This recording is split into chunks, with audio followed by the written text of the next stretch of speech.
By pressing the function keys, a number of alternate views are accessible. These views are useful both for gameplay and just to take a tour of the game graphics. Press a function key to change camera views. Pressing the F1 key returns you to the inside of the cockpit. This is the full front view. It shows a view from the cockpit without showing the instrumentation.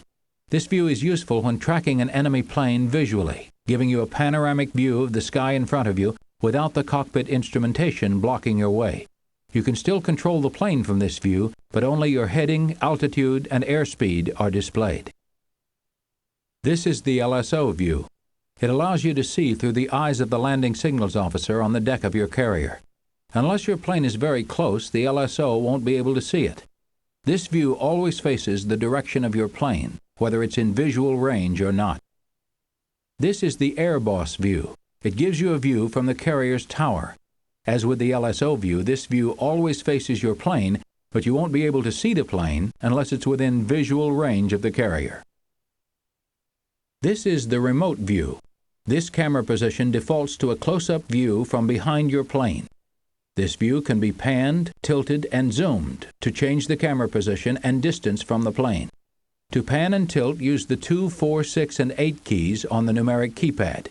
To zoom in, use the Z key, and to zoom out, use the X key. This is the full motion pilot view. This view allows you to pan and tilt the camera using the 2, 4, 6, and 8 keys on the numeric keypad. By doing so, you can see in any direction that a pilot could actually turn his head.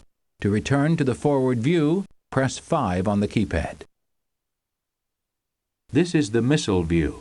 This view defaults to a view directly behind and slightly below a missile as it flies toward its target.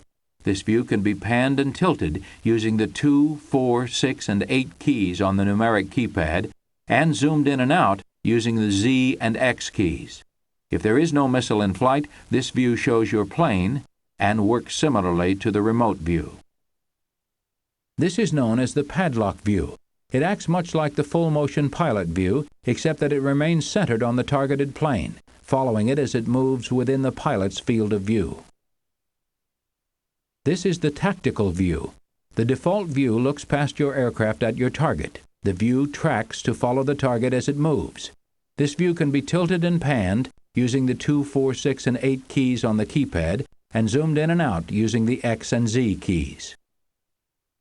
This is the reverse tactical view. It is the opposite of the tactical view, positioning the camera so that it looks past an enemy plane and toward you, automatically tracking your plane as you move. It can be tilted and panned using the 2, 4, 6, and 8 keys on the keypad, and zoomed in and out using the X and Z keys. By pressing F10 continuously, you can cycle through all Allied and enemy air and sea targets.